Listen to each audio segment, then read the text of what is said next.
Hi, everyone. Welcome back to the show. This is Megan with the Naked Without Shame podcast. I am joined once again with Alex Ross and Caroline Anderson from the Culture Project, and we are going to continue our conversation about theology of the body. Stay tuned. Open your hearts, open up your hearts to Christ. Do not be afraid.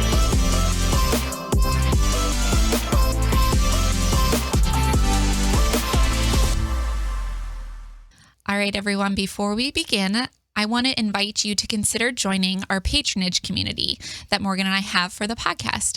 If you go to nakedwithoutshameshow.com, you will see ways in which you can donate to our cause here. Also, if you want to receive more content from the Awaken Catholic Ministry, you can go to the Awaken app. The Awaken app is a community of people who enjoy the content at Awaken Catholic. There's a shop, there's prayer opportunities, ways that you can meet others in the community. And to do that, you can go to the awakenapp.io. Okay, and this is episode 2 of our time together with the Culture Project missionaries, Alex and Caroline. Last time we got to know a little bit more about them and their stories and their faith journey that led them to becoming TOB missionaries with the Culture Project. They discussed a little bit about what the Culture Project is and what they do as missionaries. So if you didn't see the previous episode, I recommend you go to that one as well. To learn more about them and the Culture Project. We're going to just continue this episode today talking more about the theology of the body and how it really has informed us, and also how the theology of the body has been influencing the people they are on mission for and how that's changed their lives. So if you want to go ahead and just begin with the importance of TOB in your own life and how that formed you and informed your person. Caroline, do you want to start? Sure. So last time I talked about how I converted to the Catholic faith, but it wasn't until years later that I discovered the theology of the body. I'd had bits and pieces maybe mentioned in a Bible study here or there, but I went on a pilgrimage to Poland, all girls with the Sisters of Life, and I had recently gone through a rough breakup, which I kind of mentioned last episode. And while I was there, I was thinking, you know what? If this is all about JP2 and his hometown and everything, I guess I ought to figure out what the heck he wrote about. So I got Theology of the Body in 1 hour by Jason Evert. It did not take an hour, but the first morning of the trip, I was wide awake at 5 a.m. because of the time difference, and I thought might as well start this. And I got to chapter 2, and I just started crying because I realized that there was so much I wish I had known sooner. That would have helped my own relationship and even friendships, family, every relationship in my life. And so from there, I learned so much about the offenses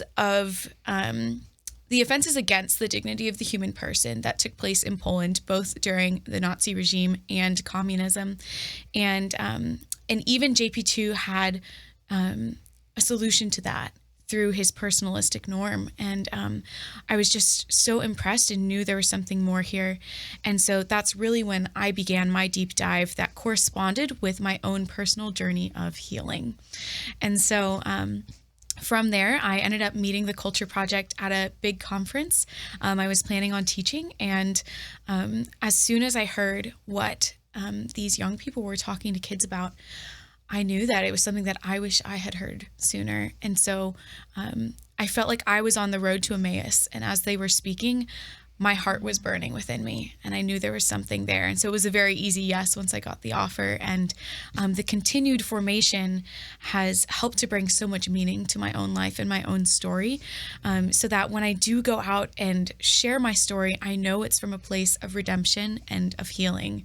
And I think the students can see that too, and they know, like, I want that too. So yeah. Yeah. Wow, it's so interesting that in John Paul II's homeland, you kind of encountered this in a deep way, and almost like he was like helping you to learn what he wanted you to know, or wanting everybody to know through his writings of theology of the body. And that's really beautiful that happened in Poland. That's Absolutely. really cool. Do you remember anything in particular when you were reading that book that stood out to you that made you think, oh my gosh, this is what I needed in my past relationships? That's a great question. I think for me, it was, there was a lasting feeling of the church's teaching on sexuality is a list of rules. Even as I came to accept the rules and entering the faith, I didn't get the loving and merciful aspect of why they were good. And so during my trip to Poland, I really encountered the Lord in the Eucharist in a very personal way, where he spoke to me saying, I love you, Caroline. I always have, and I always will, and I'm not going to change my mind. And that's where I saw the love begin to mix in, and to show that in the church's teaching on the goodness of the sacrament of marriage, we see how that becomes an icon, like a stained glass window of just a small glimpse of how he loves us. The bridegroom loves the bride of his church. And I think that's what changed it for me, is that actually our faith isn't that these are bad or rules to follow, but these are so good that they reveal more about who God is to us. And that's what really got me. That is really beautiful. Yeah. It reminds me of what you had mentioned last time about like needing to like prove yourself sometimes, like to earn love, but that God was saying to you, like, I've made up my mind, like, I'm going to love you no matter what. You don't have to do anything or earn anything. That's really beautiful. That's awesome. Yeah. How about you, Alex? Yeah, I think I mentioned that my junior year when I met the Culture Project, they gave me some just practical tools, and not even like the missionaries themselves, literally their blogs that I was reading, gave me practical tools in order to live this life of sexual integrity and of theology of the body that I desired, that saw the human person and responded accordingly. One way I've heard chastity defined is the virtue of relationship. And I think how the theology of the body informed me was I couldn't ignore the fact that I was made for a relationship, because I think it's so much easier to withdraw and be made for just myself. And the Lord makes us for ourselves, to like receive ourselves and the gift of that, explore that with him. But he doesn't stop there, right? He created the world and called it good. And then he created both man and women together, saw their communion and called it very good. Because we image something very particular about God in the moment of communion that we can't do alone. And so I couldn't ignore that I was made for more than myself. And as an introvert, that was a little bit humbling. But as someone who wanted to live an authentic life and the fullest life, that was a beautiful adventure and challenge. And it put me in a greater story, right? I think we all have a core memory of being in second grade and looking like just trying to fall asleep one night and staring at the ceiling and just like wondering about mortality, about life, about our desires in our heart. Like I have talked to so many people and they all can point to a very specific moment where that happened for them. And I think we do this forever. But I think I started to see those moments less as these like painful existential experiences and more as a love song as I started to know theology of the body, that the Lord's putting these desires in my heart that are calling me so much more, that there has to be an infinite. And so because of all this, it changed the way that I gave myself, and I challenged myself to give myself, and not in a self-martyrdom way as I had resigned to in the past, because martyrdom is an oxymoron, because a martyrdom is for something great and for something else, but in a way that allowed me to be received and as well as given. And one particular quote hit me the moment I read it. The first time I was really encountering TOB in a deeper way when I was reading the actual text itself. And that was, man fully encounters himself through a sincere gift of self. And it just made sense, because a gift isn't a gift when it's sitting on a shelf. It doesn't become a gift until it's actually given to someone, right? And it doesn't become fully realized until it's received. Like the picture I gave my mom for Christmas, it meant so much when she hung it up, because she was honoring that gift, right? And we all deserve to be received and given a certain way. And so through leaning into this self-gift that I was capable of my own life, by rejecting isolationism and this unhealthy individualism, I became more of an individual. I became more myself. I became more Alex. And that blew my mind because I'll be honest, I was expecting the exact opposite thing to happen. But that's how I think it really informed my early college days. And on top of that, it informed the way that I studied. So my whole college career, I mentioned I just want to drink life, right?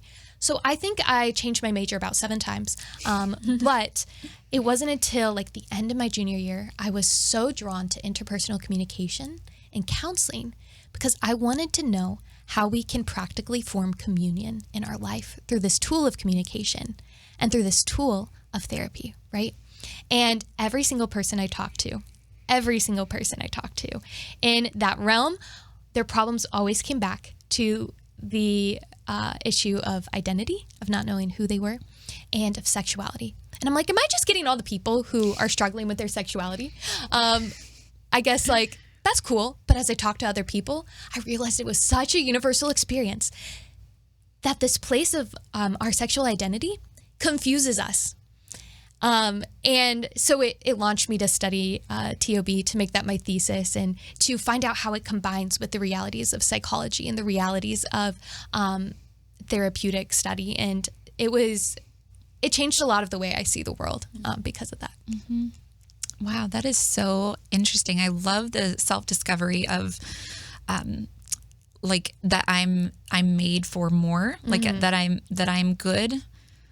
As you said in your testimony, God says, I'm enough, I'm good. But then also there's another step. As you said, he created 2. He created Adam and Eve for one another. So that is just that's such a good message to hear. Yes, I'm good, but I'm made for more in relationship. And I find myself in that, in discovering how I'm treated in relationship, that I am good, and that this is good for me.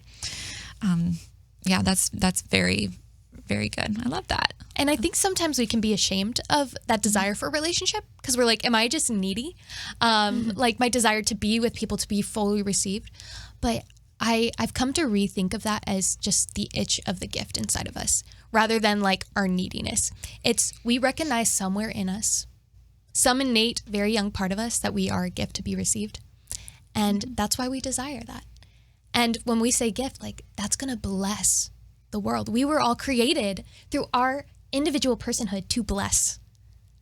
And if that blessing goes unbestowed or unreceived, that's just so sad.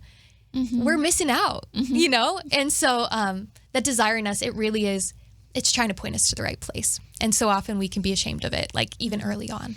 But it's so good. Yeah. That is really good.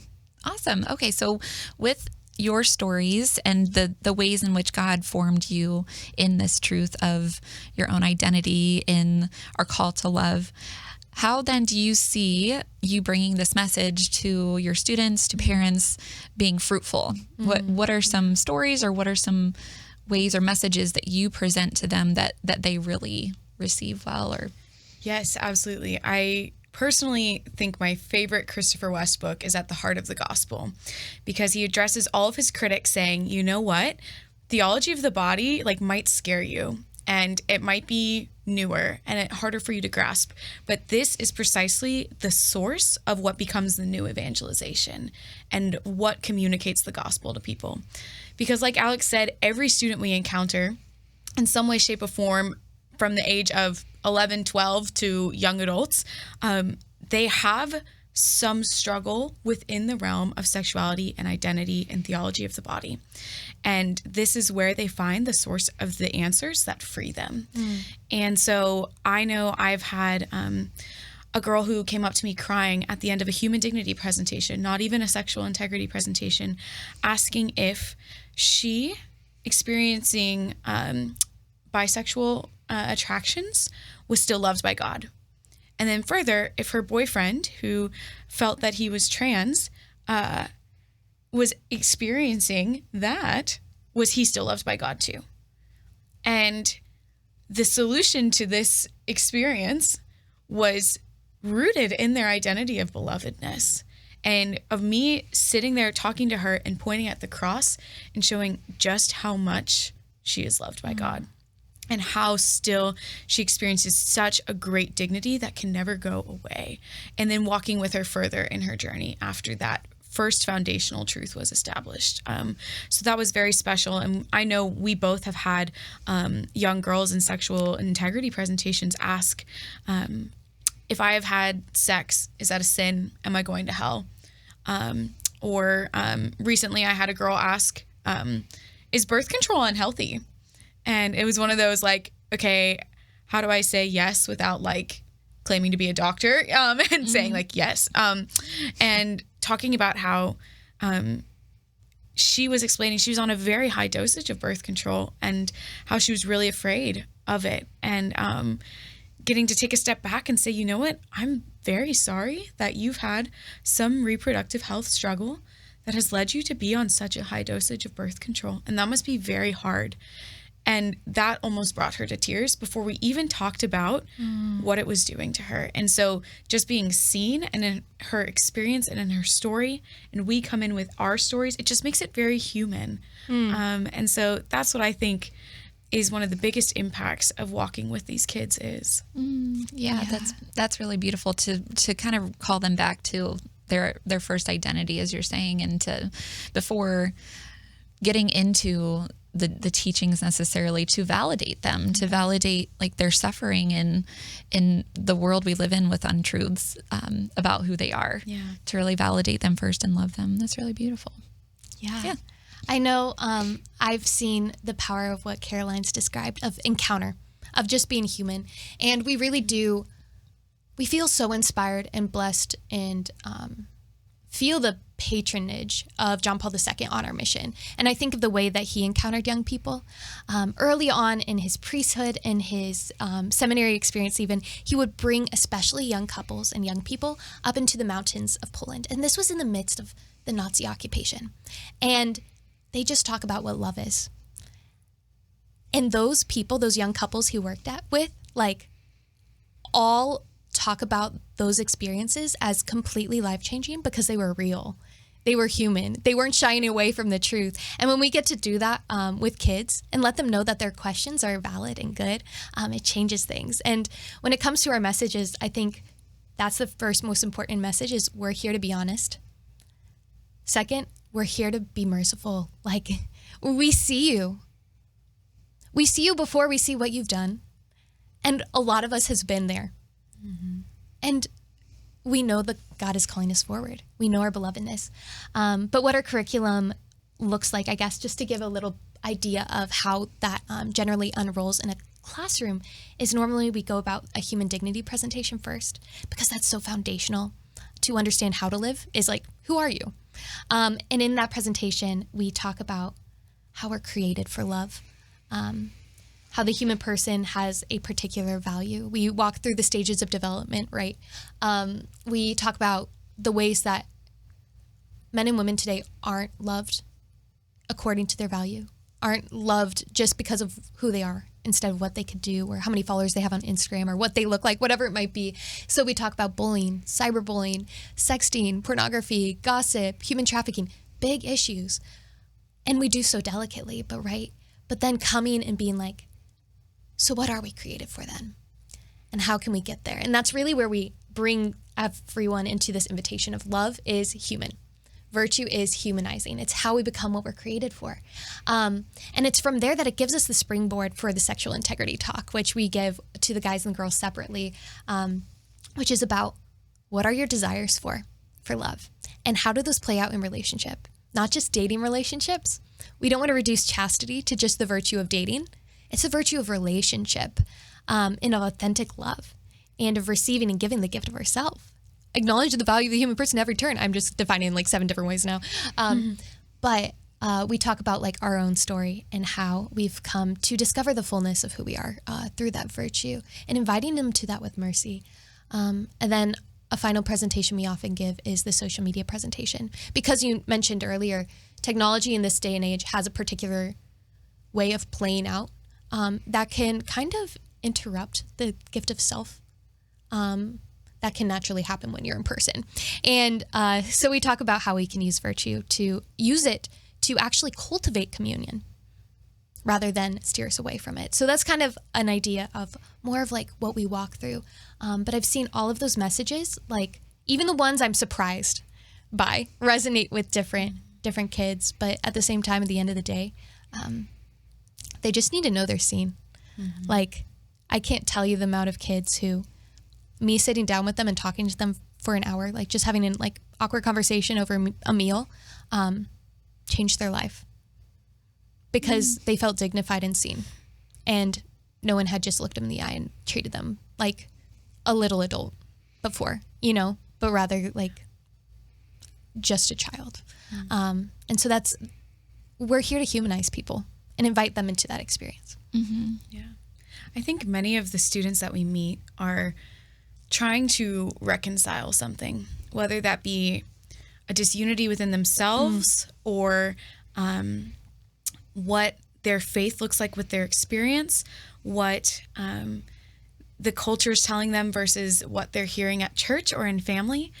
Or on TikTok, right? Yeah. A lot of the parents in our parent talks actually, they fear that social media is the biggest influence on their kids' life instead of what they're saying. So shout out to all the parents out there. You're doing great, and you actually have a great witness for your kids. But something that's really cool is, as missionaries, we all come in with our own different personal backgrounds. For me, I studied chemistry in college, and I love science. I love how our creation can point to the fact that there is a creator. And so I have an opportunity to help students reconcile that, like, science and God, science theology of the body can go with our biology of the body, and share with them my passion for things like women's health as well, and invite them to reconcile all of those things. So each missionary is able to step in and almost read the room, read what are they struggling with in particular, what can they not reconcile, and how can we get them there. And some of my favorite moments have been during retreat settings where we've been a talk in a confirmation retreat, and many of the students have, after our talks, gone to reconciliation, gone to adoration, and they have been able to not only reconcile teachings or life experiences, but their own hearts to God, who they were made for. And that, I think, has been some of the most special opportunities that we've had on mission. Wow. It's so inspiring to hear those stories of just change. And I mean, I'm thinking though, as you're talking, is there like follow-up? Do you get to like regularly talk to these students, or like, do they reach out to you after like these events? Like what do you encounter like after those events? Yeah. Oftentimes, our job is more of the truth bearer. Right? Like, we're carrying the torch and we're like, let's go. But oftentimes our job is to connect them and plug them in to the resources that are already available for them. And so we do often get the opportunity to walk with them a little bit in lunch encounters, right? In all these different ways. Sometimes we'll give them our email and we'll email back and forth, CCing in the proper people. And oftentimes what our conversations look like is connecting them with the school counselor, bringing them right there after a talk. Asking them to share something and disclose something with their parents. Letting the principal know what's going on so she could provide resources, or he could provide resources that will speak into the different issues the students are facing. And especially when we get to give the parent talk and empower the parents to discuss at home what we're talking with their students, that pumps me up, right? Because it is actually a little bit heartbreaking not to be able to walk every day with these students because you fall in love with them. But at the same time, you're like, it really should be their families, And if we can empower their families, if we can empower the people in their lives, then we can make a lot more change over time. And we're building up the domestic church in a culture that can self-sustain and regenerate, further. So that's really why we hunker down in one diocese. At one point, we had travel teams and it was good, but we're like, we're able to see how if we plant in one diocese, we see how the culture as a whole changes. And that's our goal and our dream. I also think of John Paul II, how like in Poland, a lot of people credit the keeping of their culture to Catholicism and to the influence of John Paul II, keeping their culture in the midst of oppression from the Nazi regime. And underground theater continued. Like all of these things that underground seminary, they have processions of Our Lady of Czestochowa in the midst of everything. And these experiences kept their culture alive, which shows us that culture is powerful. Mm-hmm. And we've seen it in our own life for bad, but we've also seen it for good. And that's what we're here to restore, is like, we want one day kids to be able to jump on TikTok and their hearts to go to heaven, you know? And that depends on every single creator. That depends on every single student, parent, you name it. But like, we believe that's possible. Yeah. Even I'm reminded of JP2's papal visit to Poland in Warsaw, where he says, "You are not who they say you are. Let me remind you who you are." And the subtlety, right, for the kind of nervousness and the tensions in Poland at that time. But he knew that he was one speaker there for one moment for a crowd. And that still had value, and he could make a difference, even if he was just planting seeds, which he did do. And so I think we have to grow in trust as missionaries. We would love to have relationships like a youth group leader who can walk with them every week or every day. But we don't get the gift of their daily life. So we have to trust in the power of the Spirit in those planting of seeds, and that it will grow. Yeah, that's beautiful. That everybody, if they're doing their part, like God's providence will unfold, right? So you and the other missionaries are going to the students, to the parents, giving what you have. And then, as you're saying, like creating a culture of life in the family for parents to know too, for their kids to know, to practice these things, to make change. And everybody's kind of empowered to do their own role in creating that culture of life. That's really great. Yeah. That's so fun. We just had a teammate this year who encountered a girl who was suffering from some intense loneliness, and her family was not able to be that resource for her. And what our teammate did is she exchanged emails with the girl, and then she called 3 parishes in the area to see if they had anything like a youth group. She found out from one random church secretary that there was a family who had, a few students over bi-weekly, and she said, "Can this girl come? I know she doesn't go to the same school." And she started going, and she loved it. And that, I think, is just the perfect example of what that can look like, where Helen made a big impact on this girl's life, even though she cannot remain in this girl's life. So it's really special. Yeah. Yeah. No matter if it's just like one moment or a walking with someone, it can be equally valuable. That's so true. That's a very good point. Awesome. Well, is there anything else that you lovely ladies want to share about the Culture Project or about Theology of the Body? Anything in particular that you like to leave your audience with that maybe you can leave our audience with? To start, we're hiring. So if anyone, any young person, recent college graduate age, is interested in being a missionary, they can go to our website, thecultureproject.org, and look into that. But I also know that for myself personally, it is my life goal to communicate to everyone that I meet that they are the beloved of Jesus Christ. And it can start to sound a little, overused at times, like you're the beloved or you're a beloved son or daughter. But there's a change that happens when you internalize it and when you know it and you believe it. And if any of you are out there today and maybe you've never heard it before, or maybe you've heard it 1,000 times and it's never meant anything to you, I hope that you can bring to prayer, what does it mean that I am the beloved? Because the Lord will meet you there and he will show you. Yeah. Thank you. Beautiful. I think I would say, I'll cheat. Be not afraid. You know what John Paul II said all the time, what God said all the time, God on earth in Jesus Christ all the time. Be not afraid. Be not afraid. But I would specifically say, be not afraid to dream. That's something I recently realized, because there's so much hope in dreaming, and hope is a virtue. And the Lord has good plans for your life. Great plans, and it's so easy to doubt in our greatness. One of our taglines of the Culture Project is "Made for Greatness," and for the longest time I was like, "Are you sure not just like goodness?" Like, I don't know. Like, literally in my heart, I had to reconcile of like, do I believe this?